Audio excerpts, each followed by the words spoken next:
Good morning, everybody. Welcome to my YouTube channel. I'm Dr. Angel Storm. Thank you so much for tuning in. I am being joined today with some very special guests. I am here with Rachel Workman and also Justin Akers, and we are here to talk to you guys today about spiritual authority. We are going to cover everything from what it is to why you need it and why it's so important, especially if you're in a court situation. So Rachel and Justin, thank you guys so much for joining me.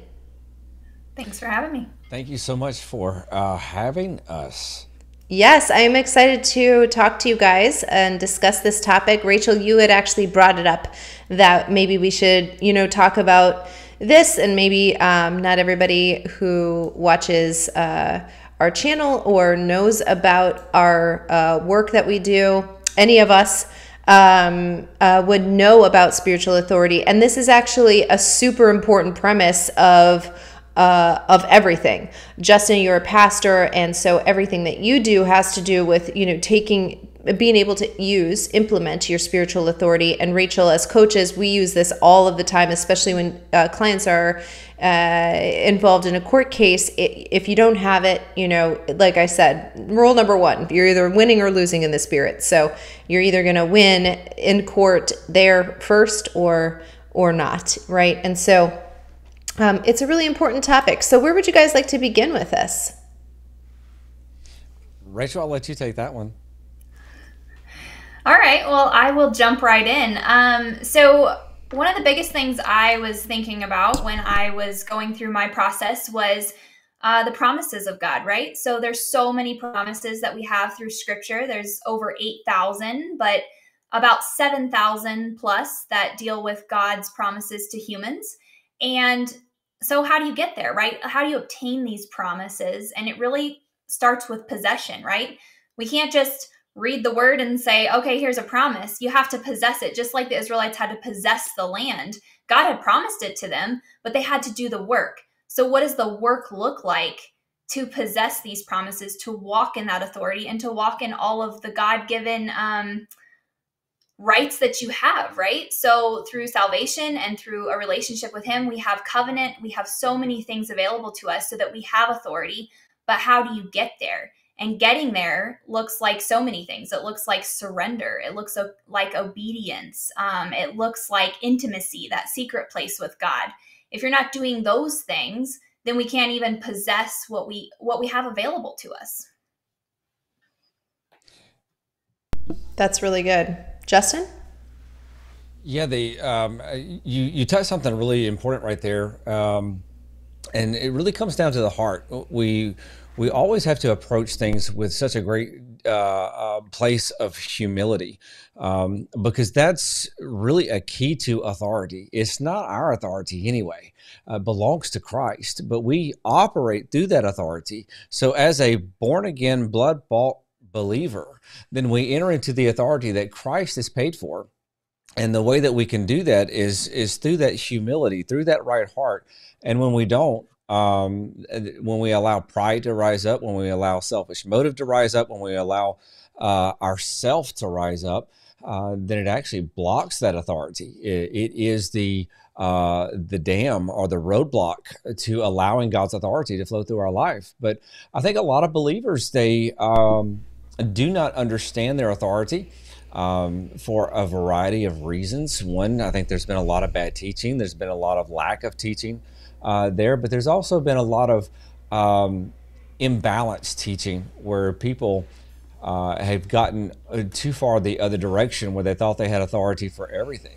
And there's such great power in understanding your authority when you understand the realm of where that authority is. And if you step out of that realm of authority and it doesn't work because you don't have the authority in another area, then it's disappointing, it's disillusioning. And I think a lot of people deal on that side where they've prayed for things or they've commanded things or whatever, and it didn't work because they were not in their proper aligned place. So I think the authority is a very, very vast subject and something that is very needed in the church right now. Yeah, that's really good. I've heard it said like this, like you can have access to something, but that doesn't mean that you can actually like what you were talking about, Rachel, possess it. You know, you could have access to all of the promises, but if you don't have the character, knowledge, spiritual depth, relationship, whatever it is, in order to actually hold on to it, then all you're going to be left with is, you know, the word. So essentially, you know, in the natural realm, if I know that something is supposed to be mine, let's say I was left something in a will, and I know that that's supposed to be mine. If I don't understand the process that I need to go through in order to turn that piece of paper into the actual possession, right? So all I have will just be left with this piece of paper that says, yes, I'm due, you know, whatever the amount or item is, right? So I know that legally I have what I need in order to get that thing, but if I don't know the process, and if I don't have the knowledge and the connections that I need in order to walk that thing out, all I'm left with is a piece of paper. And that's so many people, and they use the word, right, the Bible, as like, well, this is mine and I can have whatever it says I can have. And that's true. That is true, but it doesn't translate into anything. It doesn't actually look like something. Yeah, absolutely. And Angel, you and I talked a lot about too, is getting to the outcome, getting to the promise, right, also requires being able to be tested, to be tried, and to prove that when you get it, you can sustain it, right? You're not going to squander it. And that's a big principle as well. Yeah, that's so good. You know, I always say, like, the real thing doesn't care if you test it, right? So if just because let's say I go to medical school and now I'm a medical doctor, that's great.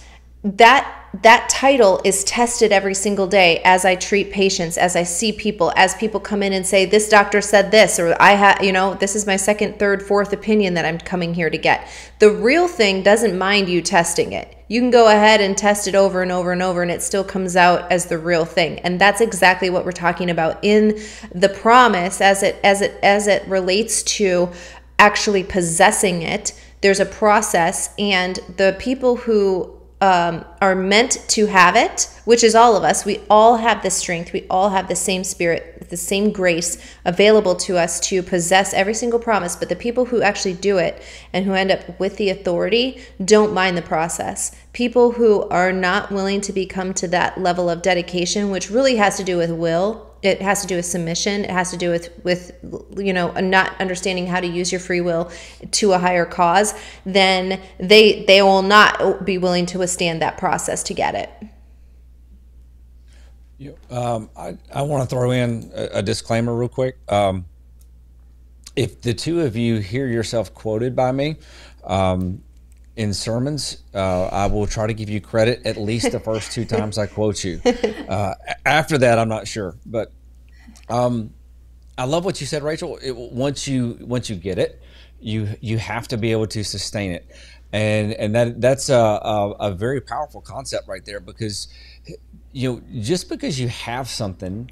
Actually, the combination of what both of you said, just because you have something doesn't mean you know how to use it. It doesn't mean you know how to possess it. It doesn't mean you know how to utilize it. I was listening to a story recently, and because we look at life and we look at someone who's very financially blessed, and we say, well, a lot of people will say, I wish I was born like that. I wish I was born into a family with money or whatever.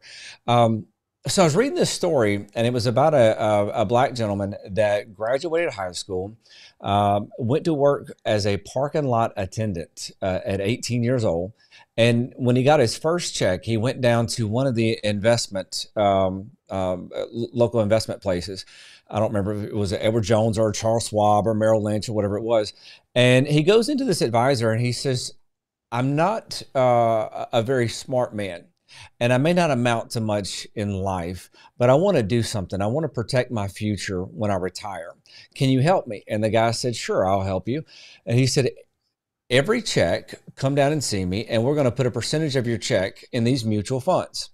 Well, fast forward some 35 years, I believe it was, the man retires, and he was still a parking lot attendant.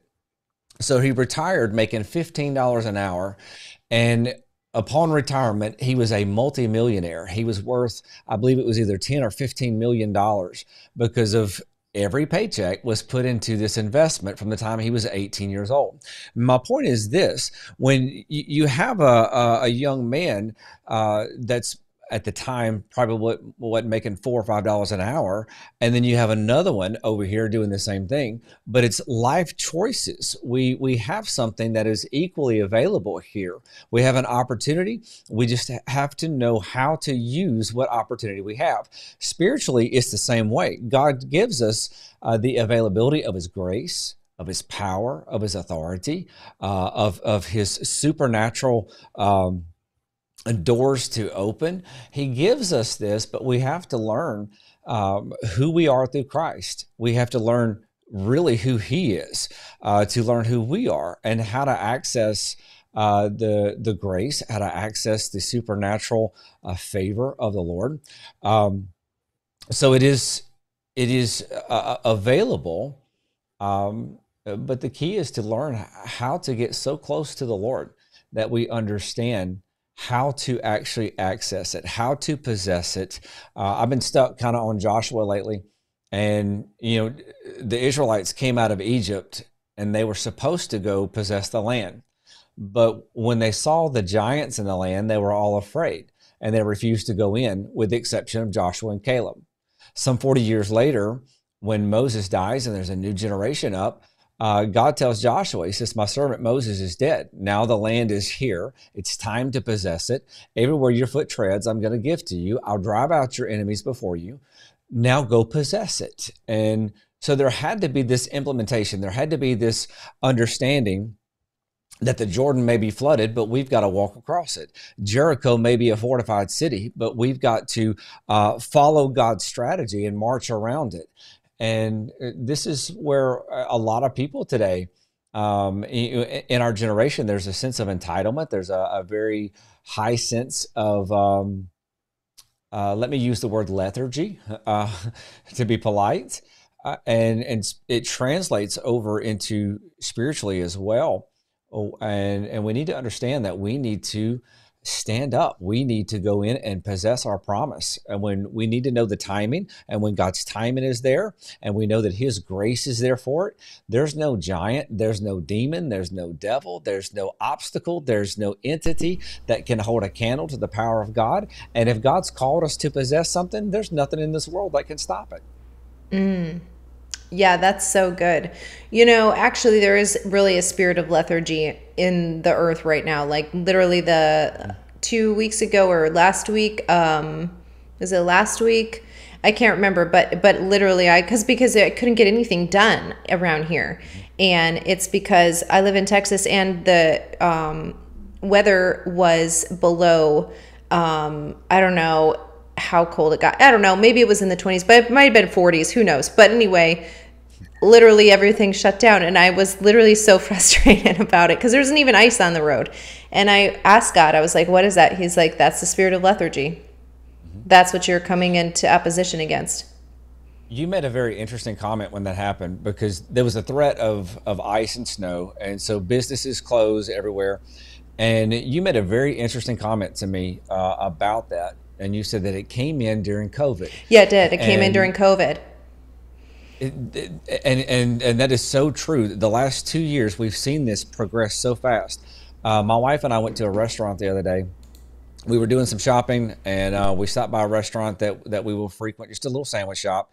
And when I'm walking up to the door, there are leaves and trash all out by the front door, and one of the workers is sitting over at one of the outside tables. And I look at this, and I'm thinking, this should not be, and there sure should not be a worker sitting out here with this in this condition. We walk in the door, and I look around, and there were 2 other customers there, and every single table was full of dirty dishes and napkins. And I looked at my wife, and I said, I'm out of here. There's no way I'm going to eat here. And the workers, I can see them through the window.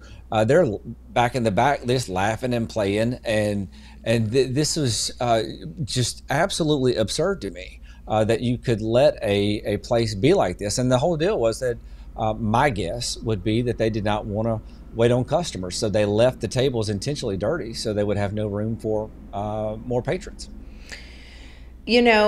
So whenever this type of thing comes in, there's always an opportunity. Number one, like, this is so frustrating, and that's exactly right. It came in during COVID, and now it's like acceptable to have what was normally not acceptable, right? We would never imagine just not working for weeks at a time. We would never just imagine like shutting our business down and not having income coming in. But this came in during COVID where it's acceptable, and literally if it's not COVID, it's okay for it to be like another thing, right? Like in this instance, which is that there was the threat of potential ice, which there wasn't any ice, but there was the concept of like there could potentially at some point be ice, which there wasn't. But it's like then that's enough to like shut down everything. And when this comes in, because I literally was like, what is happening right now? And that's another thing too about spiritual authority, is that if you think, oh, that's just the way things are, you're never going to have authority over that thing. You're just going to be in acceptance. You're going along with the flow. You're not having authority over it. And so you can ask the Lord to show you why something is happening. You have the mind of Christ. This is moving closer into the counsel of God, where you can actually see why these things are happening, and you can get the higher strategy and the insight. Anyway, so I said to God, what is this? Why is this now happening? And if there's one thing I hate, it's like people who are saying they're going to do something. If I have to follow up on adults, it's like literally my number one thing, following up on adults. Why am I doing it? Like, did you say this is your business? You're the one who set your business hours. Why are you now closing?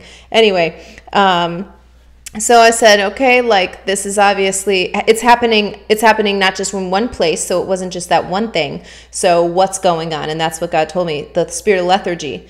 But when this comes in, there's always an opportunity to not be that then, right? To not be that. So all of the businesses who are like, nope, we're never doing that. We're always going to be open. We're showing up every day. Like, this is still a place of like normal business. That those people have those people with that mindset, those people with that work ethic have the opportunity to rise to the top and to actually gain authority in this time, just because they were doing what they were already doing. They're already doing it. It's not that they're doing it. They're just doing it when everybody else is doing something else, which is exactly what you were talking about with Caleb and Joshua. They were already doing the thing. Everybody went in. All 12 of those people went in. They all saw the exact same thing. And what happened was, when they got out of that situation, Caleb and Joshua still stuck to what the knowledge was that they had before they went into it. And this is exactly what this is. Before COVID, before all of this stuff, everybody had agreed this is the way to do life. This is the way we run it. This is the way that things function and work in our society and in our country. And the people who still have stuck to that, regardless of what they've just gone through, are the people who are rising to the top, who have authority over it, even though all they're doing is the same thing that they did before they went into it. So a lot of times I think we misunderstand, or we make it more complicated than what it is. Is there a trial? Yeah, there's a trial, right?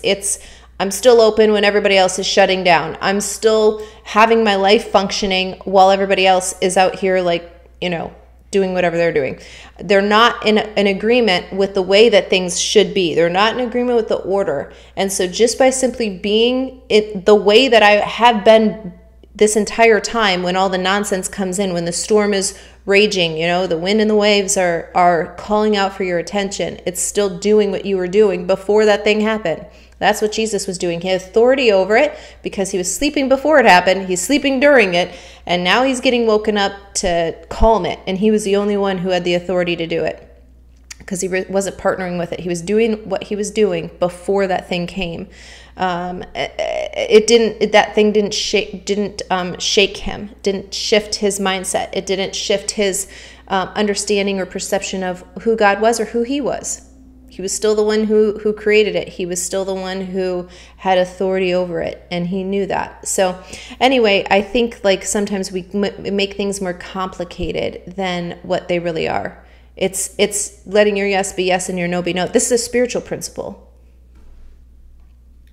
Yeah, and if you go back to Joshua and you see what he was doing before all of that, it says that he was always in the tent of meeting. He always stayed there. That's the secret place, right? That's the thing that the people don't see as far as like what you're doing. You should be so intimate with God that you have these strategies, that you have the ability to see beyond what's happening in the natural, and to be like, no, I'm well able. I was actually born to do this. So I'm going to take this on.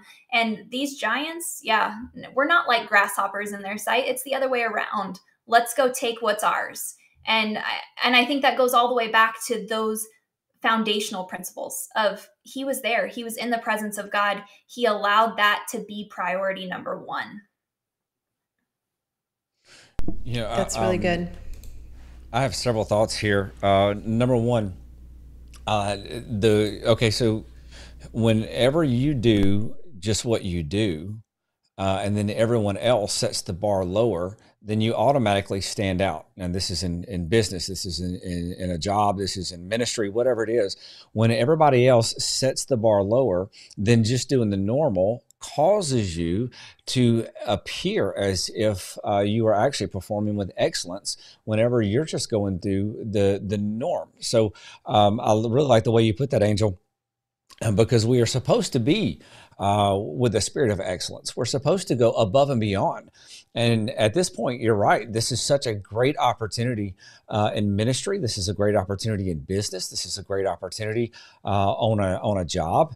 If I was the owner of a Fortune 500 company, and I look and I see a department over here that is clean, it is running efficiently, they are producing head and shoulders above everyone else, well, that gets my attention. If I look at another one that is unkept and not producing, that gets my attention.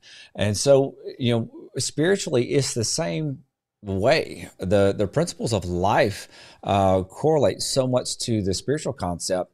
And there is a mentality of que sera, sera with a lot of believers that what will be, will be. Everything that happens is God's will. I personally do not carry that theology. I think that James corrected that theology because people were blaming every bad thing on God. And in James chapter 1, he says, all good things come from God.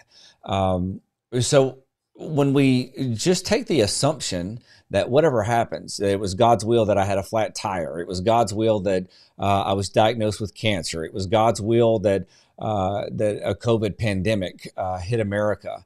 That idea and that mentality does not align to Scripture, but it creates a defeatist mentality of whatever happened, it's going to happen anyway. There's nothing I can do to change it. There's no point in fighting. There's no point in resisting. And that is not spiritually accurate.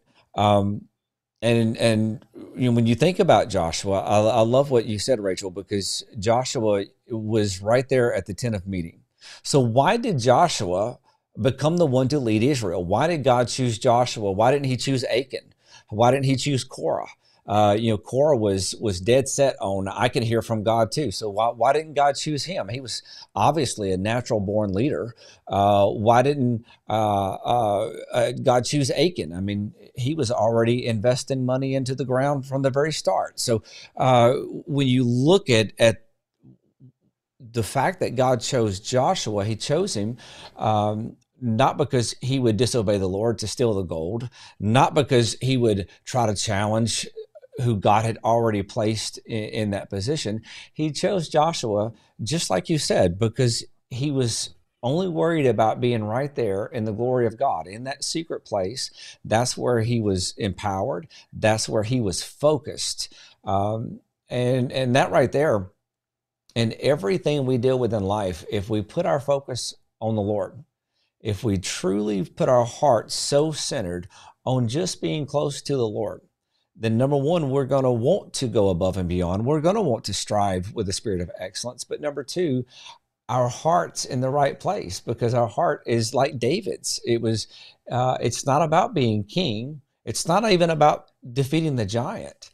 It's about loving on God. And then when we are that close to God, then we love what God loves and we hate what God hates. And then we're moved to fight the right enemies. We're moved to dispossess the giants from the land. We're moved to take the Goliath down. It's a very powerful thing. But again, just like you, both of you have said at the start, this comes down to a person's heart and a person's motive. And we need to line up our hearts with our heads and understand that there is such a great authority. Matter of fact, I believe God is about to release such a great wave, a massive wave of healing. I believe we are about to see, 2021 was such a year of deliverance for the church, but I think we're fixing to see mass deliverances within the world.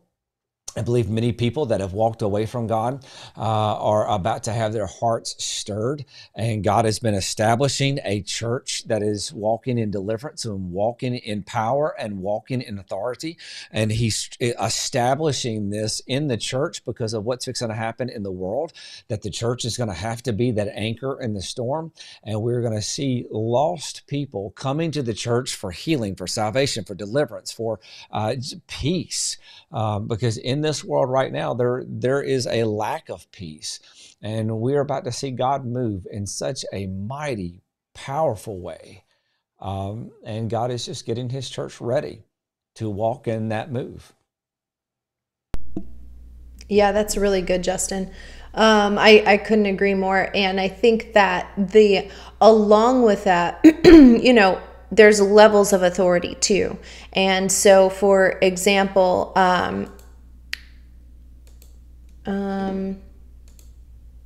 well, sorry, I can't get I can't figure out how to get us back in order. But so we're in this order now. But I totally agree with that. There's different levels of authority too, which is something that I think a lot of people understand, but they don't understand that they often try to skip levels. So if you're a 5-year-old, you need to go to kindergarten. That's the order it goes in. You don't get to be 5 years old and then you go to, college. Like there's order. And so a lot of people want to try to take something it requires a much higher level of dedication, a much higher level of character, a much higher level of surrender than what they're able to walk in. And so then they get defeated, and then they feel like, okay, I'm not meant to do this or whatever. It kicks them out of their purpose. Like their resolve gets kicked out of exactly what they're supposed to be doing because they don't understand that things have to go in order. And so in this season, for example, like I was telling you this morning, Justin, like I on my channel, on my YouTube channel, I am doing Purpose February. So every day I'm giving you something that you can do to either walk into your purpose or develop your purpose to a higher level. And I was reviewing my notes and everything that I had gotten for these videos for this month, and all this stuff. And I was truly taking account of this, my own self. And I said, I do these things well. I actually do these things really, really well. But what I don't do well that I need to improve is watching what I say. I remember years ago, God had said to me, like, I was about to say something to somebody. They had said something to me. I was about to respond to them. And I don't even remember what the conversation was, because to me, it wasn't even that important that I don't even remember it. But God said to me, do not say that. Like I literally couldn't even speak. And he said, don't say that. The authority, if you want authority in your words, then that means all of the time. It's not, you had talked about this even during your sermon on Sunday, Justin. Like you said, I don't have my personal life and then I'm a pastor. You said, actually, I'm a pastor, so I don't have a personal life, which is very funny. But it's true. It's like, it doesn't count only when you're on the platform or when you're whatever. It counts all of the time. So if you can't monitor, your words, for example, in this situation, if you can't monitor your words all of the time, you're not walking into a higher level of authority. When you speak, stuff happens, and so being in tune to what you're developing in what season is part of the authority. You know, there was a season when I needed to develop like just being dedicated to setting aside time to be in the Word or to be in prayer or to whatever with God. I needed to be dedicated to that because I didn't have enough like strength built up in my spirit to just do that naturally. I had to develop it. But now that comes so easy, so natural for me. Like I can be there for hours and not even know it was hours. But there's different seasons to those things, you know. So I think a lot of this, and it goes to what you were saying too, Rachel, which is that Joshua was always in the tent of meeting, meaning he was becoming so familiar with what God was saying and when he was saying it, what he was doing and when he was doing it, that it wasn't a struggle for him to get up and lead 1 million people, 4 million people into a new territory. It wasn't a struggle for him because it was so natural for him to just be observing what God is doing, what he's saying. And he knew that as long as he was doing that, there was nothing that could stand against him. But that resolve came from, number one, being so aware of God and nobody else. Even after Moses, it says he left, and yet Joshua remained. That's what it says, Joshua remained. And so not only did he stay there and was able to understand the nature, the character of God, but he was able to be so aware of that even once he was out of the tent of meeting. So it didn't matter if he saw a land full of giants, he saw them as his bread. It didn't matter what he was looking at, he saw it from a higher perspective. And so he allowed everything about him to become refined in that tent of meeting, which has to do with authority. And every level will require a new measure of that. Because authority is really about surrender. It's really about how a lot of people think authority is up here. I'm the CEO, I'm the boss, I'm the president, I'm the whatever, and it isn't. Authority is down here. I'm the most submissive. I'm the most under authority. I'm the most obedient. That's where authority comes. So I think, again, we just have it backwards a lot of times when we think about what authority actually means. Yeah, I love what you said about the levels of authority. So I was just thinking about this because really the start of authority begins with me, right? It doesn't begin with me having authority anywhere else. I have to take inventory of my own self. Mm-hmm. And, the Word of God tells us judgment comes to the house of God first. It doesn't go out there first. It comes to you first. And so being able to do that, to sit before God and to really take inventory, to bare your soul, to ask God to reveal those hidden things and to start dealing with your own self first, that's the place. That's the surrendered heart. That's the right spirit, the contrite heart before God that will get you to be even able to enter the kindergarten, right? That's like the preschool. We got to be there first. And then we can go further into the levels of authority where we can execute that outside of our own selves and within other realms. And then I also wanted to speak to just the fact of like David, when Justin was talking about that. I think that one of the most tragic things about the Goliath story, the most tragic line of that entire story is when Saul says, "You can take my armor. Go ahead and take that." That's not going to work. It wouldn't work for Angel to say, "Rachel, I have this great armor for you. I've already walked through the court system. Just wear my armor."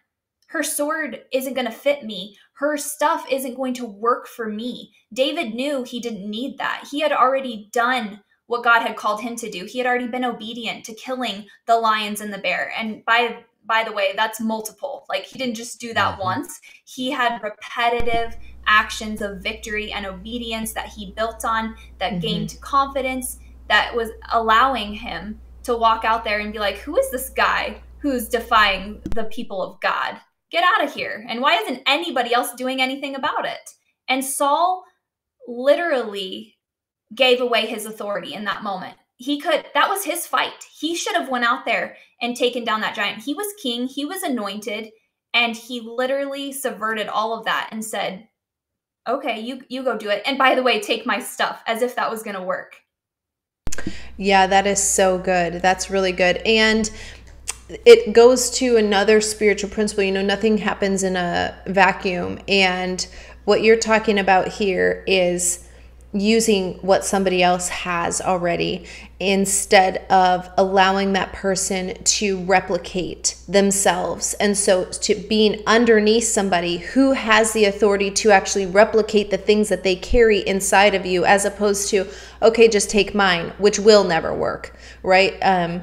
You can never do that. That will never work. But when you're underneath somebody who can actually help you replicate what they have, this is the Elijah and Elisha story, which he ended up with twice his spirit, not his mantle, twice his spirit.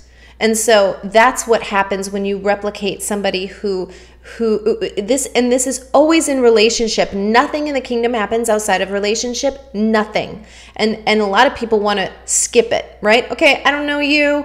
I don't know who you are, but okay, give me your stuff. Give me your armor, give me your sword, and I'll go do it. Like that, it never happens. It's always in relationship. And you see, even in that moment, David was choosing. Am I partnering with God? Am I in relationship with God, who's telling me to go get 5 stones out of the river down the road? Or am I in relationship with this, very fancy and showy sign and this stuff that doesn't fit me, but I could try to make it work?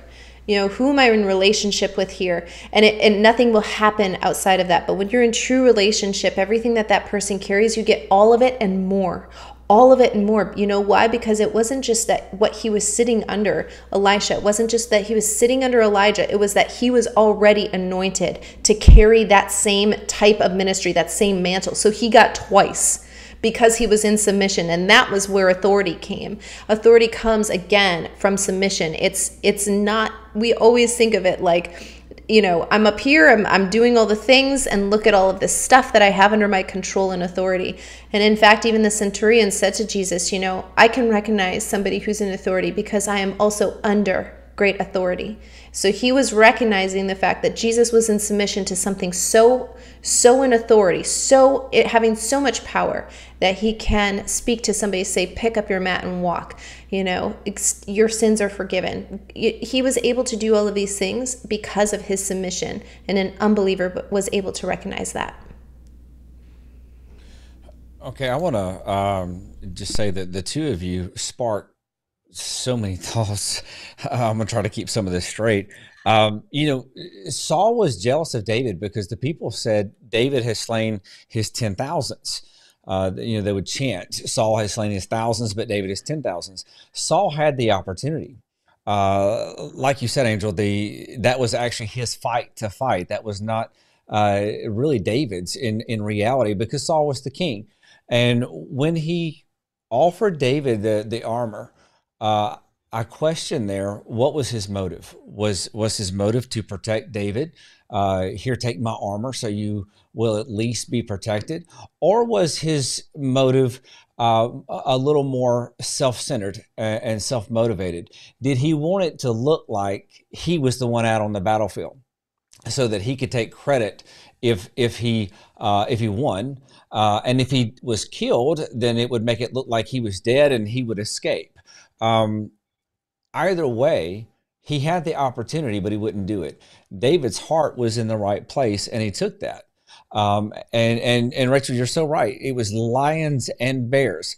David had been working that level of warfare. He had been working through the levels of battles. He could not have just came out and faced a giant from the very start. God took him through the process of building into that place. You're talking about knowing your levels. You can look at this. A good analogy for me is in the gym. When you go to the gym and you work out, you can work out according to where you're at, and it's very productive. So you're working your muscles, you are growing your muscles, you're growing your strength. Every time you go in, you're getting stronger, and you're getting stronger. But if you go in with this hyped up idea that you have not lifted, you're not very strong, and you're going to go in and you're going to bench press 300 pounds, it's going to crush you. It's going to hurt you, and you will probably never go back to the gym again because you tried to do something that you were completely incapable of doing. However, if you go in there faithfully and you start out with your 75 pounds or whatever it is you're at, you know where you're at and you build into that, then in time you will be able to lift that 300. And spiritually, same way. You don't go attack something that you have not been given the authority to do so. God has not released you into that battle. He has not released you to do that. But at the point that God says, now I'm bringing you to a new level, which is another thing about this season. I believe that God is elevating his people. I think that we're kind of like in the military when there are times that people receive promotions. I believe that we're seeing a promotion right now in the spirit where God is taking people that have been sergeants and moving them into the position of lieutenants. He is taking people because there is a greater battle at hand. There is a greater victory that we are moving into, and he's elevating us. And in that, the words that we speak, this is something that's been stirring in me for quite a while, because I have felt God's warning, mainly over times of frustration. You know, when you're at church, or when you just leave a good service, and you've heard this great message and you're all excited, then you're going to speak faith and you're going to speak life and you're going to speak hope. Come Monday morning, when everything's going wrong, when it feels like there's a devil around every corner, where it feels like Murphy's Law has now been completely initiated into your life, that everything that can go wrong will go wrong. Now, these are the times that we are worn down and we get frustrated, and our mouths tend to run faster than our minds. And we're so privy to saying things out of that frustration. And I have felt the same thing, Angel. I felt like God was putting his hand over my mouth several times and saying, don't say that. What you're about to say, just don't even say it. And it's that warning of we're being elevated into new realms of authority. But if we do not learn to govern our mouths and our hearts, then God's not going to allow us to move into that next level of authority. He can't trust us with that authority if we can't control our mouths. Why would God give someone the ability to speak forth such powerful things if he knew that they were going to be haphazard in their speech? And in reality, we all have authority in our own lives. And life and death are in the power of the tongue. So when we begin to release words over our own selves, over our children, our finances, my finances will never turn around. My health is never going to change. I've heard people say, I'm just believing for a healing. I believe God's going to heal me, and then they'll turn around and say, well, my mama died of this. I guess I'm going to die the same way. And so our mouths contradict our faith, and that's because our faith is in word only. But if we go back to Joshua's example and just stay by the tent, stay in the glory, then we will stop being changed by the world and begin to be transformed by the renewing of our mind in the heart of his presence. And we can actually see, there's a level of authority that is already there just because my realm of me, that's my first realm of authority. That's where I have the greatest authority. My home is next. But as we begin to govern righteously over these areas, over these realms, God will begin to give us more and more ability and understanding and strategy. And I believe that we can see complete regions turned around. I was talking to someone yesterday and about our region here. There's a lot of strongholds in our area, a lot of lack, a lot of oppression, financially, emotionally, spiritually, so forth. And the churches, when we begin to walk in the fullness of our authority of this season, then we can begin to literally see shifts in entire cities and entire regions, because we get, number one, ourselves under divine governance. We get our homes in divine governance. We get our churches in divine governance. And then we begin to get our cities in divine governance. So there is such a great authority. And I know it's always been available, but there is something different about this time right now. This really is a new era and a new season. And there is something that God is wanting to do with his church to really manifest the kingdom of God. That's what Jesus said. I'm going to establish my ecclesia, my governing body, and the gates of hell will not prevail against it. And I believe we're seeing the establishment of the church in this hour. And it's not about a preacher making his name. It's not about someone being successful. It's about bringing forth the kingdom of God. All the rest of those things are just byproducts. So it is a very, very exciting time. But it's a time that the church, believers, let me say it this way. As a minister, sometimes it feels like you're pulling people that are trying to walk the opposite direction. So you feel like you're tugging them almost against their will, not because they don't want the fruit of what's on the other side, but because they don't understand. And so there's been this a lethargy that we talked about earlier to come into the church, where people want to outsource their prayers. They want to give their armor to the Davids. They want to outsource their time of study in Scripture.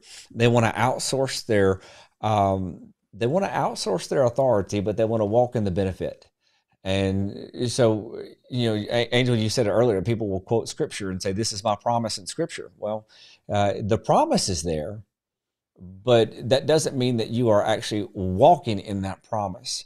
And I think that God is calling for the church to get off the pews and stand up and begin to march into their promise. I don't mean take it by the flesh. I mean operating under the direction of the Holy Spirit, but walk in our authority and look at the giants. Look at Goliath. Look at Ishbi-Benob. Look at Lami. Look at these giants and say, hey, you're a trespasser. And this is another thing about COVID. COVID introduced us to a time where we had people that did not have much confidence, and now all of a sudden they're given power. So you have the guys with little man syndrome, and now they're guarding the stores, making you wear masks to come into a store, and they act like they have all this authority. Well, I'm not a very large man, but I am also not a very insecure man. So I'm usually very nice, but in some of these places I would stop, and there's one gentleman that was guarding the door, and he said, do you have a mask? And I looked at him, I said, no, I don't. And he said, well, you need a mask. And I said, I wasn't really in the mood. I wasn't trying to be rude, but I just wasn't in the mood this day. I said, are you telling me that I cannot come into this store and buy my groceries unless I have one of your silly masks on? And normally I'm a lot nicer, but I wasn't just mean, but there was so much authority in my voice because I wasn't in the mood to be messed with silliness. And the guy looked at me, and he puts his head down and he says, it's fine. And I just walked past him. And my point is this, you can have the hall monitor mentality and think because you got a badge that you've got something. That's not where it's at. It's about having the confidence to know that you really do. And that's when that only comes from being in that tent place, being in that place of where we receive the power from on high. Yeah, that's so good. One of my favorite quotes is by John Maxwell, and he says, everybody wants to do what I'm doing, but nobody wants to do what I did. Meaning you all want to be where I'm sitting now, but you don't want to do what it took to do to get to me to where I am, right? And the reason why his what he has built specifically, just him as an example, is because he's not only did what he needed to do to get that platform, he's replicated himself to have other people supporting his platform. And that's exactly what you're talking about here, is that when you're willing to go through the process, that's when you actually get to keep and possess the promises that Rachel was talking about in the beginning. And you have the authority to replicate what you are. People are actually having the authority to replicate what they are all of the time. You see it all of the time working in curses. The reason why someone's born into poverty and they have these cycles of poverty and things like that is because they're being replicated from where they came from, and they're now taking that and replicating what they are into another generation. This is a spiritual principle, by the way, of reaping and sowing. And if you don't understand that, then you won't ever do what's necessary to break that thing and move into a higher level, move into something that's more true than that. And so that's something that, everybody is doing naturally. It's the way that everything on the earth was meant to move in. If there's a corn seed, you make the corn, you put it in the ground, it's making another corn plant. It doesn't make a different type of plant. This is reaping and sowing. So you'll never reproduce anything except what you actually are. If you don't know where you are or who you are or what you are, you're just making that naturally. You can choose to shift what you want to produce in your life, but you have to have the awareness of where you are and be willing to start where you are. A lot of people are like, well, I'm 50, 60, whatever. And I'm not starting from the beginning. I'm not going to go back to being a novice in something. And that mindset is what's keeping you bound up and still producing what you are. 60 years later, still seeing no fruit of the thing that you think you're doing, because you're not actually doing that. You're reproducing what you actually are, not what you want, what you actually are. I want to throw something in there right there, and I hope you don't mind me sharing this. Your dad is a perfect example. After he retired from his career, he decides to start a business in something that he was not experienced in. And so he went and just got a job working as a general laborer for this in this type of business, so he could learn it. I mean, that is absolutely profound to me, that after retirement, your dad would do this, and he's built a extremely successful business out of that.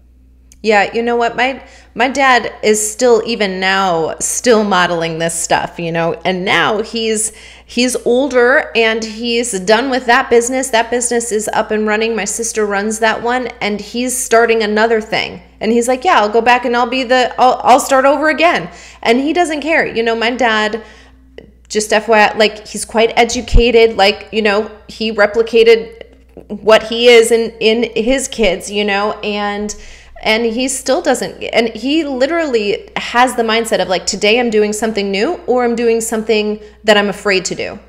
And he does it every single day. He's like, well, I remember being with him one day, and he's like, Angel, keep your eyes out for something that I'm either afraid to do or something new for me to do on our drive. And I was like, what? And he's like, yeah, this is what I do every day. So, but it's exactly like when you're around that, then you can think it all the time. But when you're not around it, you're not even aware that you're not around it, right? And that's half of this is, God will show you something that you don't see yourself. He sees stuff that you don't see, and you don't have the ability to see because maybe you're not in the right environment. You don't have the right people. You don't have the right skills. You don't have the right system, whatever. Doesn't matter. If you have God, He has all of the knowledge. He sees all of the things, and He wants to share that with you, but only when you're ready to receive that, God has said stuff to me for so long, and then it's like I get a little bit of that revelation, and then it's over time that it's like, wow, God actually shared that with me years ago, and only now do I feel like I can actually do something with that. Can I actually implement that? That's powerful. And you have to surround yourself with people that are going where you want to go. People that inspire, people that push, people that spur. Take this podcast. Every time one of you say something, it spurs something. It's iron sharpens iron, and it's triggering thoughts. It's triggering the opening of a line of thought. And we need to surround ourselves with people with authority, and greater realms of authority, because that's where we want to go. We need to surround ourselves with people who truly have integrity, because that's where we want to go. We need to surround ourselves with people who walk according to the Spirit, because that's where we want to go. When you surround yourself around people that are not going anywhere, you're not going to go anywhere. When you surround yourself with people who are the same ones that left the restaurant in a mess the other day because they don't want to work, that will be your mentality.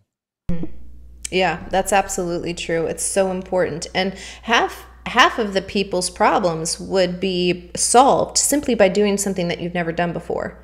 And it's usually the thing that you think is the most ridiculous. Oh, I would never do that course. I would never enroll in that. I would never invest in that. I would never go there, see that, do whatever. It's like, that's the thing that you should do. Rachel, do you have something that you would like to add?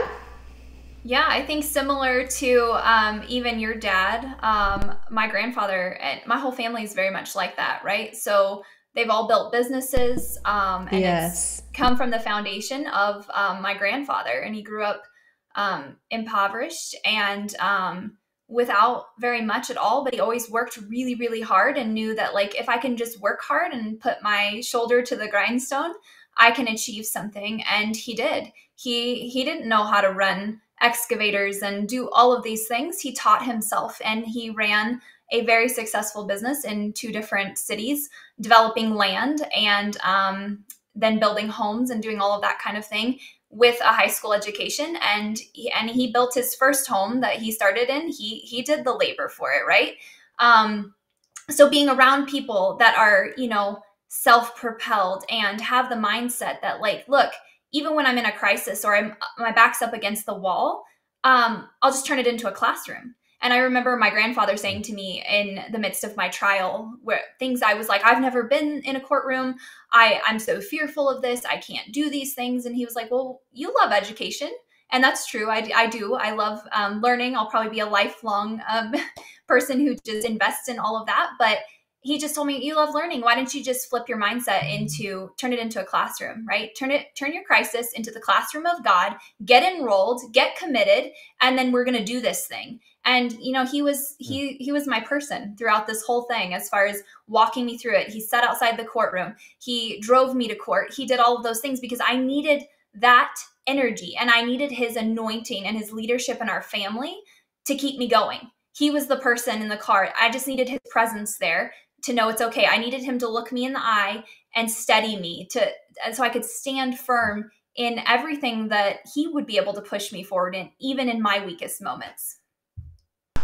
Yes, that is so good. Yes. And that's so, what is so great about that too, is that you didn't overlook what was already in your hands. A lot of people are overlooking what they already have, and they think they need the next thing, but you're not getting the next thing because you didn't steward what's in your hands well. If you pay attention to what you already have, more will be added. Those who have little, that even what they have is going to be taken from them. Why? Because they didn't steward it well. It's about submission. Like, what am I doing with what I have? When I honor, there's a spiritual law there at play, right? When I honor where I come from, honor your father and mother, that it will go well with you and you'll enjoy your long life on the earth, right? There's a spiritual principle at play to what you do with what you already have. If you don't honor that, if you don't honor these things that are already with you, and you view it as like, well, I wish it was different and I wish I had this, and I wish this was that's a spiritual principle too, because you're sowing and reaping. So if you don't understand that what you have in your hand is more than enough, you're more than capable of whatever is in your hand. Moses, what's in your hand? Just this stick. Okay, that stick's going to be the thing that makes water. It's going to be the thing that splits a sea. That is going to be the thing that causes all of it to happen. But you're like, oh, I've got nothing. I just have a stick. It's the lady who is like, oh, I got a little bit of oil in the jar and I don't have anything else, and I'm just going to make a cake and die. Literally, that's what her attitude was. Like, what? So my point being, you can have that if you're feeling like I've had that attitude, like look at these amazing things and what happened for these people and the amazing miracles and the turnaround that their life took once they were willing to partner with the word of the Lord and actually step into doing something that they were afraid of. That lady had to make a cake and give it away. That was her last food. She was going to eat it and die. And so she had to give it away. Right? So you have to, when you step into that pressure is usually keeping you. It's like the thing guarding your destiny. It's like the thing that if you would actually press into it, that would be breaking things open for you and off of you. You know, Goliath was one of the greatest enemies that David ever faced, but yet it was his biggest promotion too. The very thing that Satan sends to destroy is the thing that God uses to promote. And I love the way you're talking about the widow, because she's told to give of her last. And actually, when the prophet first asked her, "What do you have in your house?" If I remember correctly, in the King James, her first response, she says nothing. She was in that moment, she failed to see what she already had, which was the resources for everything. You can walk to a junk pile, and somebody with vision can see pieces in that pile of junk that they can reconstitute to be something else. And people have made businesses off of that. They go get other people's junk, and then they don't just restore it; they completely transform it into something else, and then they sell it for more than any of the stuff would have ever been in the beginning of its formation. And it's because they had the vision to see what is there, the potential of what is there. And so we all need to look at our own lives and see that there's so much more there. There is a mindset with a lot of people that say that will work for them or them or them. They're smart, they're this, they're that. And they don't understand, kind of like the way you said about John Maxwell. You want to be where I'm at, but you don't know, you don't want to do what I've done to get here. Rachel, you walked through such a great battle, and your grandfather, as you said, was the person in the car. He was your strength. He was your anchor during that time. Well, he imparts that to you. He replicates that to you, and now you have your own life coaching business to where you are able to replicate that to someone else, and that is so powerful. The Elisha transfer, the double portion, the walking in what we're imprinted with, understanding that we should never be standing still. Matter of fact, my dad used to say spiritually, you never stand still. You're either moving forward or you're moving backwards, but you're never actually not moving. Mm-hmm. And we need to understand we're moving forward, or should be. And if you're not moving forward, get up and start walking. This is a great season of advancement. This is a great time in your life, whether you're 15 years old, 55 years old, or 75 years old, 85. It doesn't matter. At 85 years old, Caleb went in and took his land, and he said, "I'm just as good now as I was when I first received the promise at 40." So yes, it's a good season. That's so good. And actually, Rachel, you have such a powerful demonstration of this, and I'd love it if you would share the story about the shoes, and even if you have the shoes, you can show us them. I really want people to get a hold of the transformation that happened. We've shared your story already on my channel and things like that, but so let me just catch people up in case they haven't seen the whole thing. Rachel actually went to trial twice in her situation, and the first time didn't end the way that we envisioned it ending, but she went back again a year later, and you want to pick it up from there. During this year, actually, a lot of process happened, a lot of authority. You did develop a lot in that year between your trials, and so for your second trial, you went in completely different than you did your first one, and I'd love it if you could pick it up from there. Yeah. So I think too, just a spiritual principle really quick is that for the Israelites, let's talk about them. Let's talk about Moses, and let's talk about how he took them the long way around, right? So sometimes the delays that you think are coming to attack you are actually the gifts that are preparing you to meet the battle and the war that you're headed for, right? Because for me specifically, I needed that time. I railed against time. I was like, why is this taking so long? This is taking forever. I should be done. I just want to get it over with. But every single time, I would not have been ready to meet the challenge that was ahead of me. I would not have been ready to meet the deposition. I would not have been ready for the big trial if I didn't have the smaller trial first, because the big trial was multiple days, like 7 or 8 days.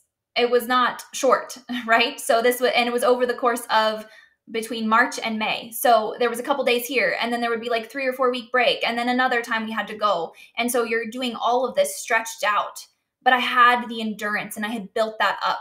So what was meant as, a delay that I felt like was attacking me, oppressing me, shoving me down, was actually the thing that was helping me. It was a gift. It was helping me to have that reprieve, to have that time to build up the skills, to build up the confidence in order to go.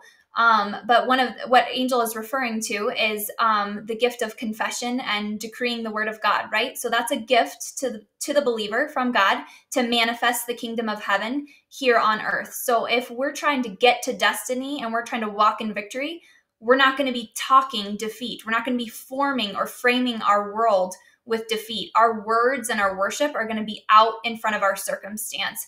And so this was really through a time of prayer where the Lord was just speaking to my heart and saying, don't forget that you can put everything under your feet, right? You can tread upon the lion and the cobra, and you can come out with victory. And so I began to really contemplate what that would mean and what that would look for me in my case. And I had some shoes that were purchased for court. And on the bottom of them, I wrote, I don't know if I can get it to see. You can kind of see. They're pretty worn, but I'll read it to you.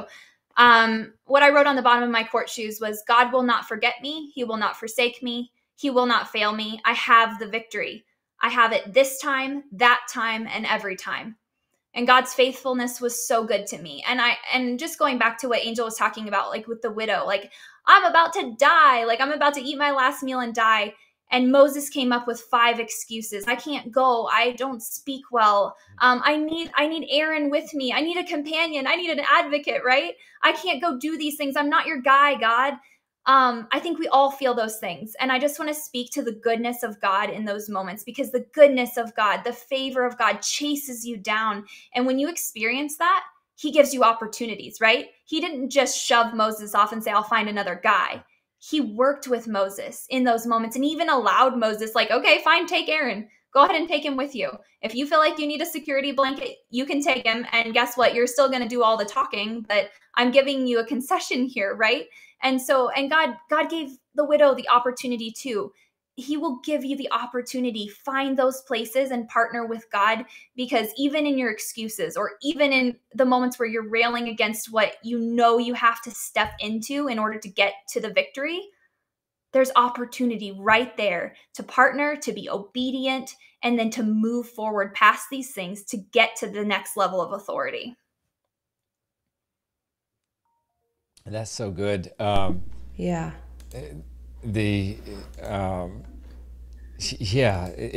So many times we say, I can't do this, and we can't in our own strength. But yeah, when we just, I love how you stand on the word.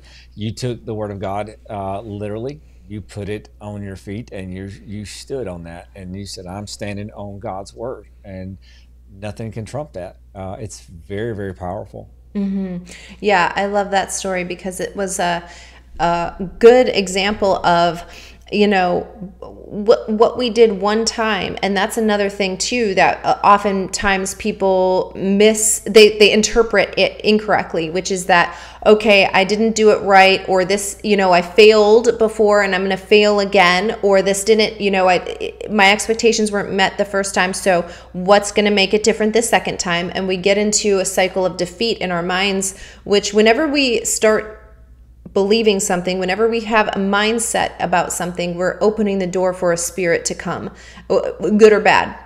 positive or negative. And from there, we're opening the door to either have a curse or a blessing come. And that will be generational. So this is why it's important to monitor your thoughts, because that is the inroad to make a belief system.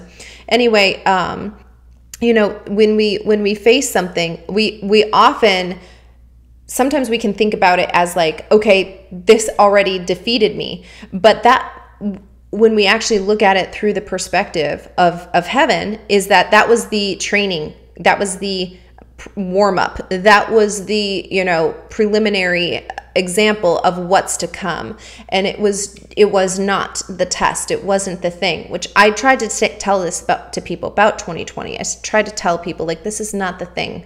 This is so not the thing. But we're finding out where people are when the real thing comes. So, okay. But anyway, when you have the right perspective, it's like, okay, I'm actually not concerned about what the outcome of this thing is. I'm more concerned with how I come out of it, right? What is this process doing to me? Because it's showing me, okay, that's a weak spot for me. No problem. Now I've got time to work on it. This is a place where I'm really strong in. Awesome. God, continue to pour in strength there. Get me mentors and leaders who can come in and help me develop that even to a greater capability. So a lot of times we look at things, we fail, not because we fail the test or we failed the thing. It's we failed in our perspective and we gave up. One of my favorite quotes is by T.D. Jakes, and he says that success is booby-trapped on the way to get there so that only the people who are supposed to have it actually get it. And this looks like you falling in a pit. This looks like you seemingly going backwards. It looks like no fruit. It's really interesting to me. One of my favorite stories is in John about about Jesus is saying, like, this is what happens, is that the gardener's going to come and he's going to prune he's going to prune everything. By the way, he says he's pruning all the branches. He's pruning the ones that make fruit. He's pruning the ones that don't make fruit. So they all look like they're going through the same process, but the outcome is very different. Why? Because one is abiding. One is remaining. One is staying in that secret place, and one is making more fruit when it comes out of the pruning. Everybody's going in the pruning process. No one's skipping it. You're not missing that process. So you're going through. So what do you want the outcome to be? Because that's completely dependent upon you.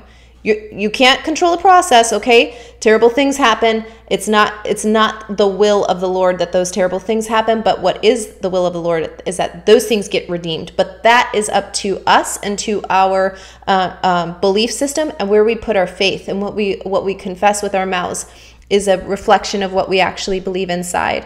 And so there's so many times where the situation could have gone different had we had a different perspective on what we were actually facing. Not every single thing is a test. Some of it's just a warm-up. I like that. Not everything's a test. Some things are a warm-up. I tell you, some of these warm-ups are pretty tough. Yeah, there's people wanting to skip the warm-up too. Yeah. Sometimes failure is our greatest success. When you... Joshua leading the children of Israel, they go to Jericho, they have great success. They come to Ai and they have a horrible defeat. But it exposed a weakness that is, I'm so thankful that it was exposed early as opposed to latter. Achan's sin was exposed. They got rid of Achan, they dealt with it, and they moved in to be successful. What would have happened if that would have been allowed to fester and to grow is that they would have stalled out and never actually possessed the promise any further. Because they never would have known why they couldn't stand before their enemies. So God allows us or will use our failures to awaken something in us. And you've referenced something several times, Angel, about self-reflection. I think we need to always examine ourselves. We need to always practice self-reflection. Rachel, I know you did this through life, but especially during your court battle. I feel like I do this every Sunday. Every time I have a meeting, every time we do a podcast, I take time to go back and rehearse you know, what I did, what I didn't do, how much I said, how much I didn't say, what I could have said differently. Matter of fact, I was listening to a Sunday message one time. I'm driving down the road. I'm on my way to the gym, and I was listening to that morning's message that I preached, and I hit a couple points, and I was like, "That's pretty good." And then I said something funny. I was like, "Hey, you're pretty funny." And then I said something that was I wish I could have taken back, because it just didn't sound right. I mean, it wasn't bad. It was just kind of silly. And I said, "Boy, what are you thinking?" And so I take those moments not to overly criticize. It's not about, matter of fact, sometimes we're too sensitive to criticism. We need to stop being sensitive to any criticism and understand, is there some validity here? If it's a fruitless criticism, yeah, chalk it in the trash. But if it is something that can be improved, if it's something that can be increased, I want to be better tomorrow. I want to be able to do better, do more, and do more effectively tomorrow than I did today. So if we're always looking at areas to improve, we're always looking at areas to fine tune. We find those weak places, we shore up the weak places, and we increase the strong places. And it's just a real principle of growth there. Yeah, that is so good. That's really good. It's because God's looking for a partner, so He's not looking to just like, because if He didn't want a partner, we're unnecessary to this whole thing, you know. And He's looking for people who are also in His image. Out of His free will, He created this world, and He's looking for people out of their free will create their world too. And that really has to do, again, with authority and being able to replicate the thing that you are. Everybody has authority, and it's coming out in one way or another, right? If you take a look at your life, you're going to see the fruit of what that authority is producing. If you don't like it, you need to make a shift, because nothing's going to change if nothing changes. You know, but yes, I think that like, to kind of summarize, I think that there's a few points here. Number one is that your perspective is so important, and it's definitely going to determine the outcome. You know, I think of like when I was a child, you know, I was on the basketball team in like middle school, right? And because they don't care about your height in middle school, everybody gets to play. But anyway, I was you know, like, listen, if we're doing the warm up and I like miss all my shots during the warm up, and I'm like, well, let's leave. Why? We're not done yet. We didn't even play the game. Like, half of y'all are just leaving the court before we even played the game, because you're assuming that the warm up was nonsense, you know, and I didn't do a good job. And so the game is going to be terrible, and I'm not even going to try. Lots of people are just straight up walking away from and giving up what is already theirs. They're already destined to have it, but you're not willing to go through the work. And to be honest with you, sometimes you're going to look ridiculous, right? And you have to, that's a part of the severing of other people's opinion and the weight that holds for you. You know, again, you have to choose. It's about relationship. Which one are you in partnership with? Are you going to look ridiculous walking out in Saul's armor? Are you going to look ridiculous going down there with 5 stones? Both ones you're going to look ridiculous. You don't get out of that. But, you know, so I think perspective is super important, relationship super important, knowing where you are also, right? Which kind of goes to perspective. But if you think, if you don't understand, hey, I'm 5 years old and I'm going to kindergarten, and you think I'm 5, you know, you think, no, I'm 25 and I'm going to go to college. Like, no. You know, you're already setting yourself up for failure simply because you're not starting from the right place. And then knowing the times and the seasons, right? Being in sync, being in harmony and tune with what's happening in your life, yes, in your season of life, yes, but also in the greater scheme of things. Like, what is the counsel of the Lord speaking? You know, what is wisdom speaking? What is revelation speaking? There's a voice, and you have to know how to hear it and how to be in tune to it. And it requires, every level is going to require a greater level of surrender. You think like, I'm super submitted, I'm super committed, I'm really in tune. It's hard. It's hard. Every level is going to test a new thing. Like, that thing has to get removed because the weight of what's coming for you in this season needs a firm foundation, and that's shaky ground. Get rid of it. So those are my summary points. Rachel, what do you want to summarize it a different way? No, I was just going to give you another analogy off of what you said about the sports thing, the warm up, right? So you're missing your shot. So it's just a funny thing. In my trial, my grandma had called me one day and she's like, let me read you this story out of Reader's Digest. And I was kind of like, oh, okay, let's read a story.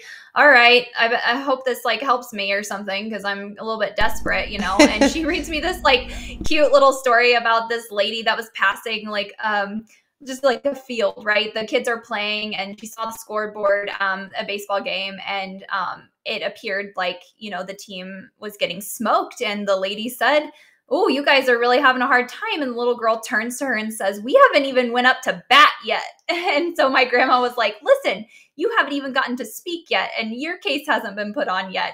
What are you like? We're not calibrating off of this. We haven't even had our turn yet. And wow. So I was just thinking about that. I love that. That is so good. And again, it has to do with the perspective. And Rachel, you and I did a video last week or the week before where we talked about how do not let like what somebody else is doing, do not allow that to shift what you're doing, right? Somebody else can be doing all the things over here. Who cares? Let them do that. That's exposing their character. Let the times when you're not doing anything speak to your character just as much as it is when you are doing something. And don't you standing in there when things are hard is part of the test of character, you know? Now, all these things look terrible for me. It looks bad for me. It looks like I'm losing this situation. You're the one who determines if you lose or not. When you withdraw is when is up to you, right? And so if you stay in there and it's like, nope, I'm waiting for my turn. I'm waiting for the actual thing. I'm not leaving during the test. I'm not, or the warm up to the test. I'm staying here through the entire thing. Half of it is literally just about tenacity. You know, I mean, absolutely. So many people would have a different outcome if they were willing to stay in the fire. Yeah, standing in the gap is a huge thing, right? We're also raising up a standard when we're standing still in that moment and we're standing firm. Yes, that's so good, Rachel. Justin, how would you summarize this? Oh my goodness. I have so many thoughts. I'm still wondering why you're not in the WNBA with your extremely tall height. The same reason I'm wondering why I'm not in the NBA. You know, there's a great price to pay for any level of authority, for any level of victory. But the reality is this. The only failure that we really have, the only way that we will not succeed, as long as our heart's in alignment with the Lord, the only way that we will not succeed is if we don't fight. I've seen football teams lose, not because the other team was better, but because the other team got in their head before the game ever started. I've seen MMA fighters lose, not because the other fighter was better, but because they got into their head before the fight ever began. You can actually see a lot of times, if you're aware enough to look in the eyes, you can see when a fighter gets into the head of another fighter. And this is why they do all these gimmicks before a fight, all the promos where they get in each other's faces and they talk trash and all this. They're trying to intimidate. They're trying to mentally break the other person. And you can see when someone is truly confident, and you can see when someone is insecure. And an insecure fighter, when they get in there, they can be bullied in that moment, and they can give up in their own mind. And then when they go to fight, they don't give 100% because they've already made up in their mind that they're going to lose.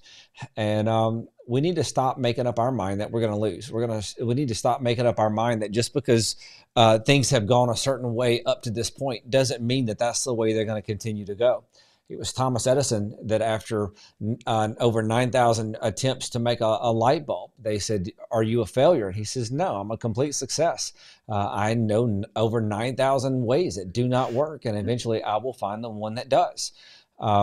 So our perseverance, humility, perseverance, aligning our heart, and understanding that every failure, setback, disappointment, all these things are part of that pruning process that is taking us to where we're going. And I want to repeat a statement that you made a while ago, Angel, and I may be misquoting you. If you don't like the fruit, change what you're planting. And I will say this is a great season of reaping. There's been multiple times recently that I've heard the phrase years and years.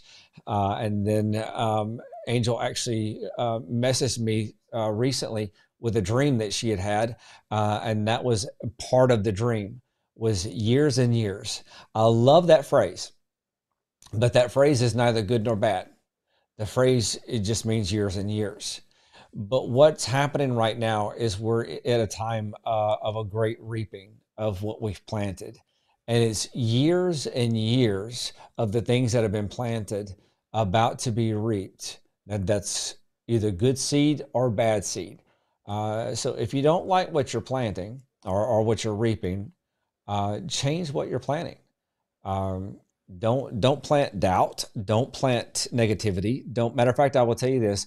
I would encourage you to stay away from everything negative. I would encourage you to stay away from strife, stay away from contention. This is a time where the enemy is trying to bait people into needless battles. Now, there are some battles that we just can't avoid. There are sometimes the enemy's trying to run over and we have to stand in those moments. But when the enemy is trying to bait us into frivolous battles, it is strictly to distract and to pull us away, like Sanballat and Tobiah. And this is a time that we have the opportunity to walk in a level of authority that surpasses anything that we have walked in previous times. But we have to be aware of the strategies of the schemes of the enemy to avoid those battles. So years and years, it's a good time. Wow. Yeah, I really love that. I really love that phrase, years and years.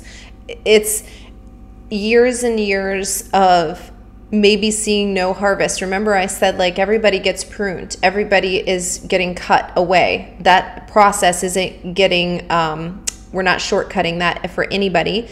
And instantly, you know, I truly, there's going to be people who are going to bed one way and waking up completely different because it's the harvest. And what we think happened overnight was actually years and years of planting, and it was harvested overnight. Right? But that doesn't take away from the fact that, like, and that's actually what happens in the natural, right? We plant the seed and we take care of the crop the whole summertime. We're taking care of it. And then what happens overnight? We harvest it. And that's exactly what's happening. I love that word. That's such a good word, Justin.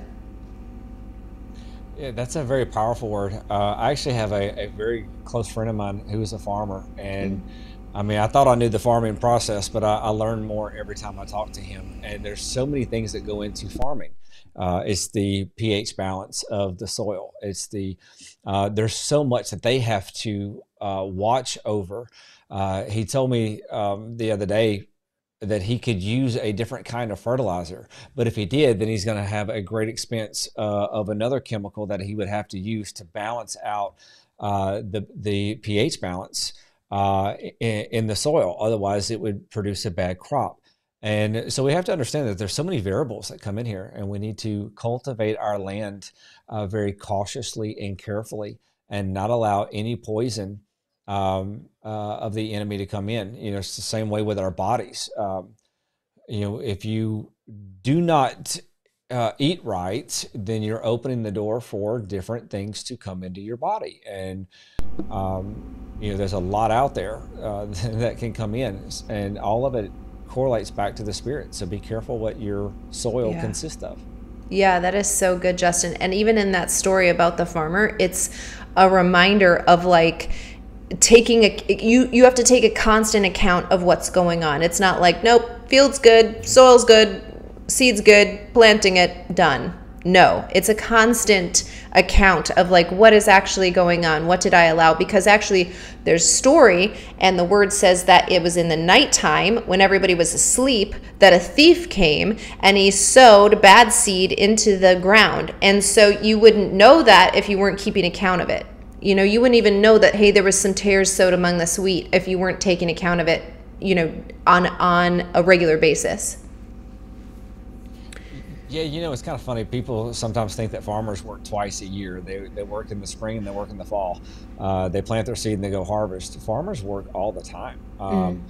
They keep a check on their fields during the winter, even though they can't actually get out there on that. They are keeping a check on the condition of their fields. They are keeping their equipment up so that when they do start up, that everything does start. And then the whole time after planting, they have to constantly water. They have to irrigate. They have to pump in water to their fields. They have to go through and remove weeds. There's so much work that goes into it all the way through harvest. And we need to understand the same thing. It is a constant daily cultivating over our own spiritual walks, over our authority, over our minds, over our emotions. Matter of fact, we need to get our emotions into check. We need to govern these emotions. Either you're going to be governed by your emotions or you're going to govern over your emotions. And that has a lot to do with our spiritual authority. That's so good. And that goes back to the thing that you were talking about earlier, where there's no neutral ground. You're moving forward or you're moving backwards. Something somewhere is governing every part of your life. There's nothing that's like, oh, no man's land. No, it's being governed by a spiritual authority. You have to, it's your decision. What authority is governing it? You know, what law, what principle is governing it? What spirit is governing it? So I think that's really a good point too.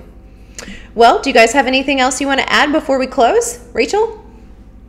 I just want to say one last thing. We talked a lot about giants, and Justin has an amazing series out on the giants that goes in depth on that. I have it pinned on my Pinterest, but I think we should pin it in this video because I direct people there all the time for spiritual empowerment. I mean, it is a super good study. And then another sermon I would love to drop in this underneath this video is he did a sermon. I think it was maybe a 2-part series.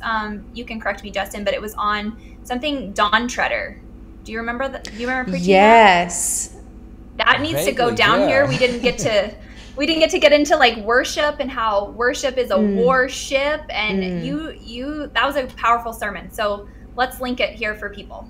Absolutely. We'll put that in the description of this video as soon as we're done here so that you guys can go and check that out. And I too send everybody to go watch that sermon on the giants. The revelation to why you're feeling stuck or why you feel like you can't move forward is so profound in those videos. And because if you don't know what you're fighting, how are you fighting it, right? Like if you don't know what's going on, like how are you developing a plan to overcome it? You can't. It's impossible. You're just throwing stuff out there and see, like, did that work? Did that work? There's a smarter way to do it. And Justin's sermon, or it's a teaching series on the giants, is so good. I literally just sent somebody there yesterday. So yes, absolutely. Let's put those. I'll put them in the description of this video as soon as we're done. Justin, do you have anything you want to close out with? Yeah, one thing. The last season warfare was different than this season. Something has shifted recently with the warfare, and the giants really are where it's at, because last season was a defensive warfare where we were defending what we had and trying not to lose. But something shifted at the end of 2021 and coming into 2022. We're now in a time, an era of possessing new territory. We are not defending what we already have. We're taking what we have not had. We're taking the promise, and that's what it is. That's why the warfare is increased. We're actually fighting those giants, and we're slaying those giants and possessing the land. That's why it's so important that we understand our authority. Wow, that is so good. Yeah, and I think it was this past Sunday, maybe it was the Sunday before, you had talked about that. Or no, it was your podcast. It was the podcast that you did Friday, wasn't it? Where you had talked about Jezebel. Okay, okay, yeah. Yes, and that's so good. That's so powerful. And like the old the old methods aren't going to work now because we're fighting two different things, right? Which is, again, like knowing what you're doing, knowing the perspective and the timing and all of that stuff is so important in developing authority, because you could be trying to develop one part of your authority over here, but it's not the time for that. We're not doing that right now. We're doing something else. And if you don't know that, you're going to just do what you know to do, right? Which can keep you, again, stuck, feeling like you're not moving around. So It doesn't work. It doesn't work. Yes, I love that. So that's so good. Okay, we'll have the links to all of those things in the description of this video as soon as we're done here. And you guys, thank you so much for joining us. I hope that this video that we did today has really helped you understand not only where you are, but maybe you know somebody who needs to watch this video, who needs to kind of understand why certain things aren't shifting or aren't moving in their lives, and that there is an answer. There's always a solution to every single problem that we face, and really knowing how to use authority, how to step into it, and then how to utilize it is going to help break those things off of those people. So please share this video if that fits the description of somebody that you know. Otherwise, Rachel and Justin, thank you so much for joining me today, and I look forward to doing it again soon. Yes, thank you, and me too. All right. Thanks again, you guys. We'll see you next time.